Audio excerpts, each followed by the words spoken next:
Hello every one. നല്ല അടിപൊളിയായിട്ട് കണ്ണെഴുതുന്നത് എങ്ങനെയാണെന്ന് ഈ വീഡിയോയിലൂടെ ഞാൻ നിങ്ങൾക്ക് കാണിച്ചു തരാൻ പോവാണ്. അതിനൊരു കാരണമുണ്ട്. എന്താണെന്ന് വെച്ചാൽ കുറേ പ്രാവശ്യം എൻ്റെ കുറേ ഫ്രണ്ട്സ് എല്ലാം എന്നോട് ഇങ്ങനെ ഇപ്പോൾ അധികം ചോദിക്കാറുണ്ട്, നീ ഏത് ഐലൈനറാണ് യൂസ് ചെയ്യുന്നത്, നല്ല നീറ്റായിട്ട് കിടക്കുന്നുണ്ടല്ലോ, സ്മഡ്ജൊന്നും ആകുന്നില്ലല്ലോ, നല്ല ഭംഗിയുണ്ടല്ലോ കണ്ണെഴുതിയിട്ട് കാണാൻ എന്നല്ലോ. അപ്പോൾ ഞാൻ വിചാരിച്ച് എന്നാൽ ഇതിൻ്റെ ഒരു വീഡിയോ എടുത്തിട്ട് എല്ലാവർക്കും ഒരു ഹെൽപ്പ് ആയിക്കോട്ടെ, അതെങ്ങനെയാണെന്നൊന്ന് കാണിച്ചു തരാമെന്ന്. ഇതിന് പ്രത്യേകിച്ചിട്ട് ഇന്നേ ഐലൈനർ വേണം അങ്ങനെയൊന്നുമില്ല. ഏത് ഐലൈനറാണ് യൂസ് ചെയ്യുന്നതെന്നല്ല എന്നോട് അധികം കുറേ പേര് ചോദിച്ചിട്ടുണ്ട്. അപ്പോൾ ഞാൻ അങ്ങനെ ഇന്ന് പ്രത്യേക ഈ ലാക്മേ, ഐടെക്സ് ഇങ്ങനെ പ്രത്യേക ഏതെങ്കിലും ഒരു ഐലൈനർ യൂസ് ചെയ്യണം എന്നൊന്നുമില്ല. നിങ്ങൾക്ക് ഏത് ഐലൈനർ വേണമെങ്കിലും യൂസ് ചെയ്യുക. പക്ഷേങ്കിൽ പിന്നെ അത് ഇടുമ്പോൾ അത് അപ്ലൈ ചെയ്യുമ്പോൾ അത് സ്മഡ്ജാകാണ്ട് നമ്മൾ സൂക്ഷിക്കണം. അതെങ്ങനെയാണ് ചെയ്യുന്നതെന്ന് ഞാനിപ്പോൾ നിങ്ങൾക്ക് കാണിച്ചു തരാം. ഓക്കെ, അപ്പോൾ നമ്മളെന്നാ വേണ്ടതെന്ന് വെച്ച് കഴിഞ്ഞാൽ ഐലൈനർ ആദ്യം എടുക്കുക. ഇതിങ്ങനെ ഓപ്പൺ ചെയ്യുക. എന്നിട്ട് എങ്ങനെയാണ് ഇടുന്നതെന്ന് ഞാൻ കാണിച്ചു തരാം. അപ്പോൾ നമ്മളെപ്പോൾ ഐലൈനർ അപ്ലൈ ചെയ്യുമ്പോൾ നമ്മൾ ഈ ഐ ലാഷസിൻ്റെ അടിയിൽ ചുവട്ട് കൂടെ നമ്മൾ ഐലൈനർ ഇടാൻ ശ്രദ്ധിക്കണം. അല്ലെങ്കിൽ ഇതിന് മേലെയൊക്കെ ഇങ്ങനെ പരന്ന് ആകെ സ്മഡ്ജായി വൃത്തികേടാകാൻ സാധ്യതയുണ്ട്. അപ്പോൾ നമ്മളെപ്പോൾ ഇതിൻ്റെ ചുവട്ടിൽ ഐലാഷസിൻ്റെ അടിയിൽ കൂടെ ഐലൈനർ എഴുതാൻ ശ്രദ്ധിക്കണം. അപ്പോൾ ഞാനതെങ്ങനെയാണെന്ന് കാണിച്ചത്. ഞാൻ എപ്പോഴും ഈ ലാസ്റ്റ് നിന്നാണ് സ്റ്റാർട്ട് ചെയ്യാറ്. അപ്പോൾ ഇതാ ഇവിടുന്ന് ഇങ്ങനെ സ്റ്റാർട്ട് ചെയ്യണം. ഇങ്ങനെ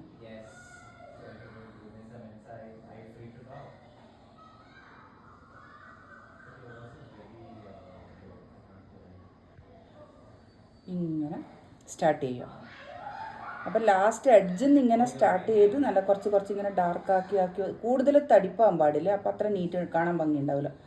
ഇങ്ങനെ വന്നതിന് ശേഷം പിന്നെ നമ്മൾ ഈ സ്റ്റാർട്ടിങ്ങിൽ ഈ പാട്ടില്ല ചുവട്ട് എന്നാൽ ഇവിടെ പറയാം, ഈ സ്റ്റാർട്ടിങ് ഇവിടുന്ന് ഇങ്ങനെ പിന്നെയും ചെറിയൊരു ഷേപ്പിൽ ഇങ്ങനെ ഇട്ട് കൊടുക്കുക.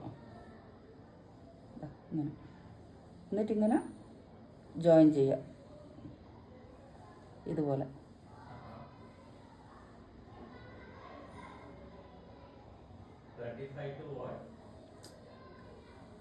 ഇത്രയേ ഉള്ളൂ പണി. ഇതാ ഞാൻ അടിയിൽ കൂടെ ഈ ഐലാഷസിൻ്റെ അടിയിൽ കൂടെ ഇടാൻ ശ്രദ്ധിക്കണേ, അല്ലെങ്കിൽ ഫുള്ള് സ്മഡ്ജായിപ്പോവും. അതാണ് പലർക്കും ഇങ്ങനെ ഒരു അനുഭവം ഉണ്ടാകാനുള്ള കാരണം. അതാണ് നമ്മൾ അടിയിൽ കൂടെ ഇങ്ങനെ വരഞ്ഞിട്ട് കൊണ്ടുവരണം. പണ്ടെല്ലാം നമ്മളെ സ്കൂളിൽ പഠിക്കുന്ന സമയത്ത് ഈ ഐലൈനറൊന്നും ഉണ്ടായിരുന്നില്ല. അപ്പോൾ നമ്മളെന്നാ ചെയ്യുക, തീപ്പട്ടിക്കൊള്ളിയില്ലേ, ഈ തീപ്പട്ടിക്കൊള്ളി എടുത്തിട്ട് അതുകൊണ്ടാണ് നമ്മൾ ഇത് കണ്ണെഴുതാറ്. കൺമഷിയിൽ തീപ്പട്ടിക്കൊള്ളി ഇങ്ങനെ ചെറിയൊരു പീസ് എടുത്ത് അതൊന്ന് സ്മൂത്ത് പോലെയാക്കി അങ്ങനെയായിരുന്നു നമ്മളെല്ലാം കണ്ണെഴുതാറ്. കാരണം കണ്ണെഴുതൽ ചിലരുടെ ഒരു വീക്ക്നെസ് ആയിരിക്കും. എനിക്ക് കണ്ണെഴുതാണ്ട് പറ്റുമല്ലോ. പണ്ടേ ഞാൻ കുറച്ച് വലിട്ട് കണ്ണെഴുതിയെന്നാണ് പറയുക. ചെറിയ അമ്മ ശീലിപ്പിച്ചതാണ് അതെല്ലാം. ഇപ്പോൾ ഞാനത് ഫോളോ ചെയ്യുന്നുണ്ട്. അപ്പോൾ ഇപ്പം ഐലൈനർ എല്ലാം അവൈലബിൾ ആണല്ലോ. അപ്പോൾ എല്ലാവർക്കും ഒന്നുകൂടി ഈസിയായി. അപ്പോൾ ഈ ഒരു കണ്ണിൻ്റെത് ഏതായാലും കഴിഞ്ഞു. പിന്നെ ഈ കണ്ണും ഇതുപോലെ സ്റ്റാർട്ട് ചെയ്യും ലാസ്റ്റ് നിന്ന്.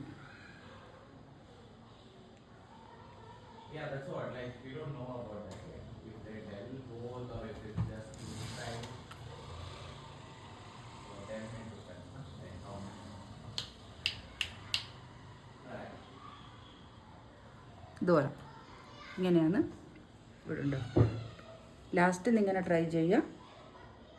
എന്നിട്ട് നിങ്ങളെ ഇഷ്ടത്തിനനുസരിച്ചിട്ട് ഡാർക്ക് ചെയ്യിക്കുക കേട്ടോ. ഇതുപോലെ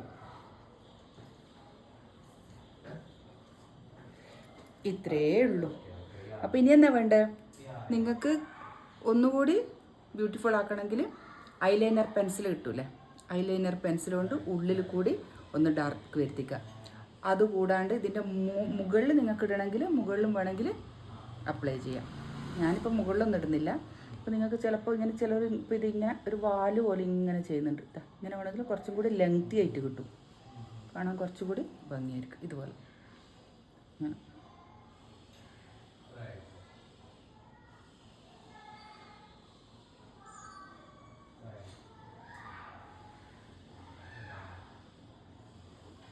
വാൽ കണ്ണെഴുതി വന പുഷ്പം ചൂടി. ഇത്രയേ ഉള്ളൂ പണി.